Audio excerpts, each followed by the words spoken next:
প্রিয় শিক্ষার্থীবৃন্দ, আসসালামু আলাইকুম।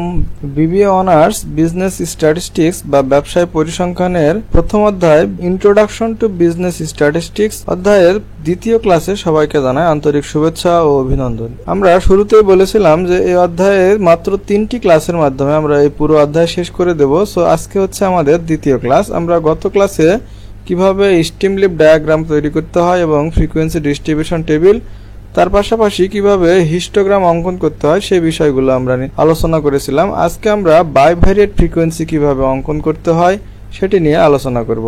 সো যারা আমাদের পূর্বের ক্লাসটি মিস করেছো তারা অবশ্যই আমাদের চ্যানেল থেকে অথবা আজকের এই ভিডিও ডেসক্রিপশন থেকে সেই ক্লাসটি দেখে আসতে পারো। সো আমাদের মূলত যদি আমরা বাইভেরিয়েট ফ্রিকোয়েন্সি ডিস্ট্রিবিউশন টেবিল তৈরি করতে চাই তাহলে আমাদেরকে প্রথমত ফ্রিকোয়েন্সি ডিস্ট্রিবিউশন টেবিল নির্ণয় করতে জানতে হবে, যেটা আমরা গত ক্লাসে দেখিয়ে দিয়েছি যে কিভাবে ফ্রিকোয়েন্সি ডিস্ট্রিবিউশন টেবিল করতে হয়। সো এই প্রশ্নটি অনেক ইম্পর্টেন্ট একটি প্রশ্ন। এটি 2017 সাল, 15 সাল এবং 19 সালে এসেছে অ্যাকাউন্টিং, ফাইন্যান্স এবং ম্যানেজমেন্ট ডিপার্টমেন্টে।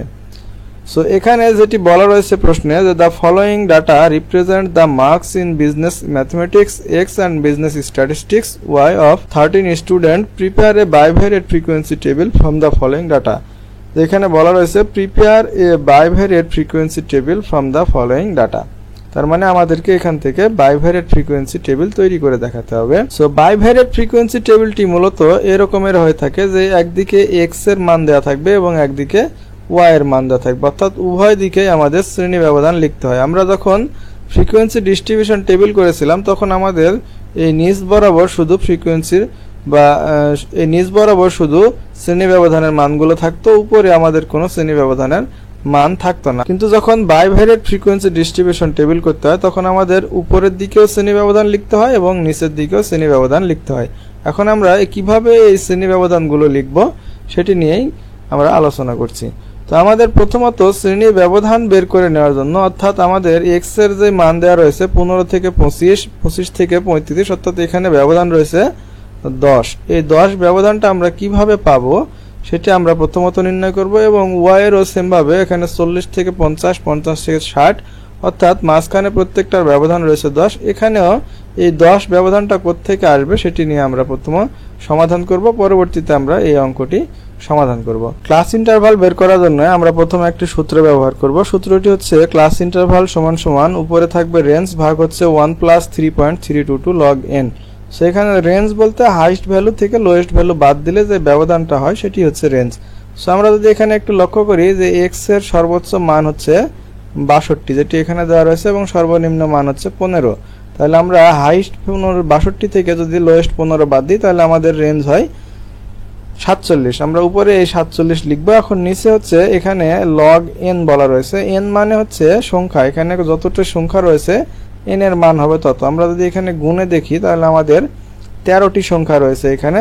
এখন আমরা লগ 13 মান যদি দিই তাহলে আমাদের এই মানটি আসবে। এখন আমরা এই পুরোটি মান ক্যালকুলেশন করে 47 দ্বারা ভাগ দিলে আমাদের ভাগফল আসে 9.991। সো এই মানটি আমরা এটাকে এমনিতেই আমরা 10 বলতে পারি, কারণ 9.9 মানে 10। সো আমরা এটি এছাড়াও যদি 1 থেকে 7 এর মধ্যে হতো তাহলে আমরা এটিকে ধরে নিতাম 5।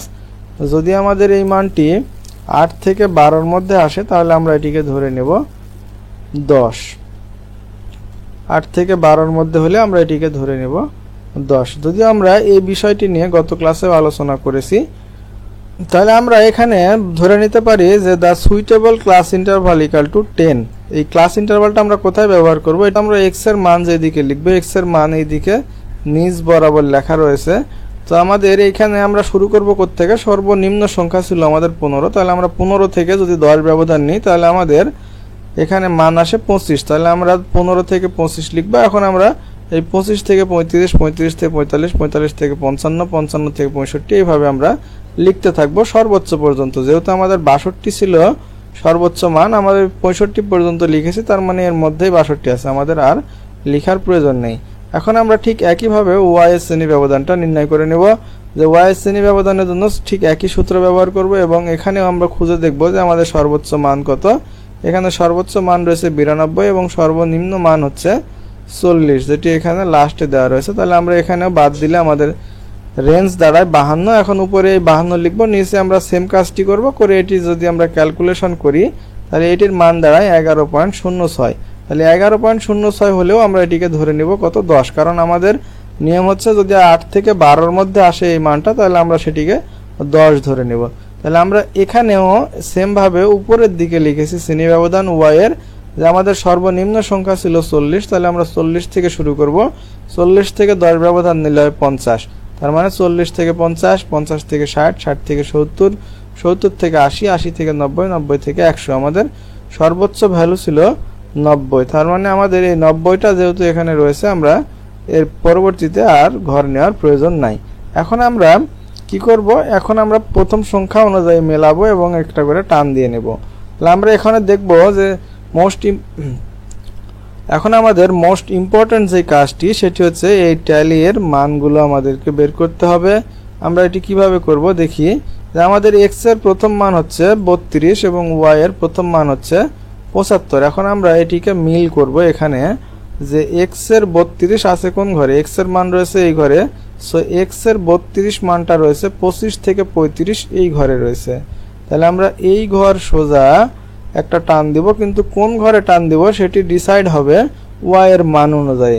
তাহলে আমরা মনে রাখি যে এখানে আমাদের এই দ্বিতীয় ঘরে রয়েছে x এর 32 মান, আর 75টা রয়েছে y এর মান। তো এই 75 আছে কোন ঘরে, 75 আছে 70 থেকে 80-র মধ্যে। তার মানে আমরা এই 70 থেকে 80 এই সোজা এবং 25 থেকে 35 এই সোজা এই ঘরে একটা টান দিব, এই ঘরে একটা টান দিব, দিলে আমাদের এই প্রথম কাজটি হয়ে যাবে। পরবর্তীতে যেটি রয়েছে 15 এবং 48, তার মানে x এর 15টা কোথায় রয়েছে, x এর 15 মানটা প্রথম ঘরে রয়েছে। তার মানে আমাদের টানটা এই প্রথম ঘর সোজাই কোনো এক ঘরে বসবে, কিন্তু কোন ঘরে বসবে সেটি ডিসাইড করবে y এর এই 48 মান। তাহলে y এর 48 কোথায় আছে, y এর 48 রয়েছে 40 থেকে 50-এর মধ্যেই রয়েছে y এর 48, এবং x এর 15 যেহেতু প্রথম ঘরে ছিল আমরা এই সোজা এই ঘরে একটা টান দিয়ে দেব। পরবর্তীতে রয়েছে x এর মান 21, y এর মান 54।